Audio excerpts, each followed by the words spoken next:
He like, you stick with the O's, you do what you need to do, you do your job, and you go back to your room. And as a young lieutenant, you'll understand that. But as you move up, you're like, okay, this makes more sense. Because the things that they're doing, people watch what other people are doing.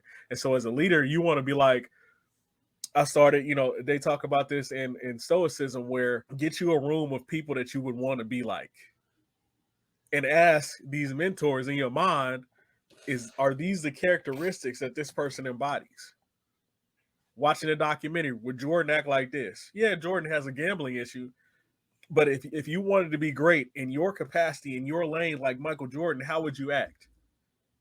If you want to be great like Kobe, would Kobe do this? Would he do this? Would later Kobe do this? You know what I'm saying? Because young Kobe, he was out there.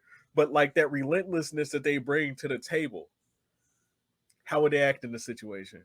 Colin Powell, what kind of grace would he implement in this situation? What type of restraint would he implement in this situation?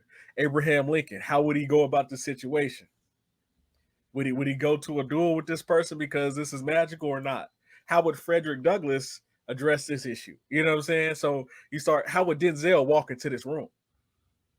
You know what I'm saying? Everything from the walk to the, you know what I'm saying? From the walk to the talk to the people that you see getting the results that you want to get.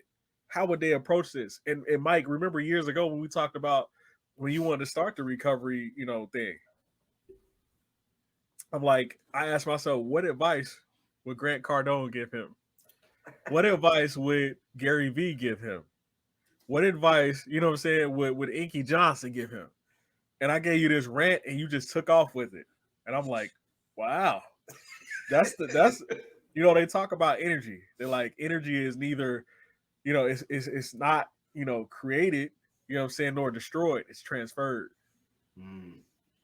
And so people don't realize this energy flowing all around you, whether you had a good day or a bad day. Sometimes it's the elderly on my route that raise my spirit sky high because they make you feel like kind of like a hero because they think the box light and they order some heavy stuff. They're like, they underestimate you a little bit. You're like, man, I want to put this on the porch for you because, you know what I'm saying, you're going to need, your legs and your back to lift this up. You know what I'm saying? Because if I give it to you, it's going to drop. It's going to fall on your feet. You know what I'm saying? Or even the older guy, it's weird, right? Because I've been intentional with being in shape and working out on top of working at FedEx because I know there's a correlation between the strength that I build and the nutrition that I put in my body and the results that I can get at work and how I can get it done faster. And then my recovery periods are a lot less.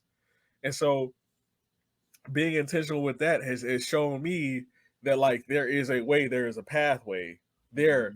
And there's a secret to these things that people say, oh, yeah, they're just crazy. David Goggins is just crazy. No, like that's mental toughness. That's hardness. That dude's tough. Hey, he is, right? I ain't gonna never be a Goggins, but you know what I'm saying? I could in my mind, I could tell